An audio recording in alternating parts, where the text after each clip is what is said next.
د افغانستان اسلامي امارت اړوند المرصاد وایي چې د افغانستان پر حریم تیری به په سیمه کې د نوې جګړې پیل شي. سلامونه ستړي مشئ، وخت مو په خیر، پام وکړئ د ایران ټي وي یوټیوب چینل څخه د نن ورځې تازه او مهم خبر ته. د افغانستان اسلامي امارت ته نږدې المرصاد ویبپاڼه وایي چې تیر ماښام د پاکستاني جنگي الوتکو له لوري د افغانستان د پکتیکا په بیرمل ولسوالۍ کې د وزیرستان د کډوالو پر کورونو بمبار وشو چې په ترڅ کې ګڼ شمېر بې ګناه ښځې او ماشومان شهیدان شول. دا بریدونه نه یوازې د نړیوالو قوانینو بلکې د دوه اړخیزو اړیکو له اصولو سرغړونه ده چې د افغانستان د خپلواکۍ او جغرافیایي سالمیت ته جدي ګواښ پېښوي.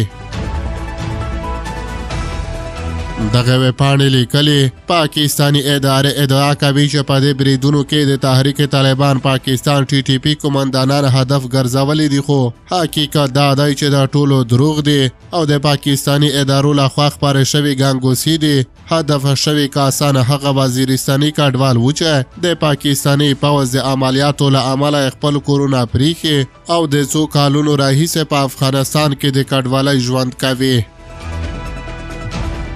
المرصاد خپل لیکنې په دوام لیکلي دا هغه بېوزله خلک دي چې د خپلو بنسټیزو اړتیاو پوره کول هم ورته یو ستونزمن کار دی. دوی ته د تحریک طالبان پاکستان د کمانډرانو نوم ورکول او پر کورونه بمبار کول بې بنسټه او غیر انساني عمل دی.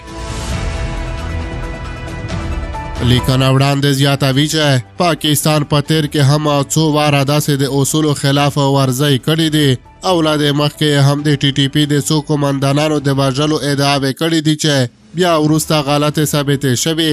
دغه ادعاوې د پاکستان حیثیت او اعتبار په اړه پوښتنې راپورته کوي ځکه چې هماغه قومندانان وروسته بیا په وزیرستان کې په ښکاره توګه راڅرګنده شوي دي.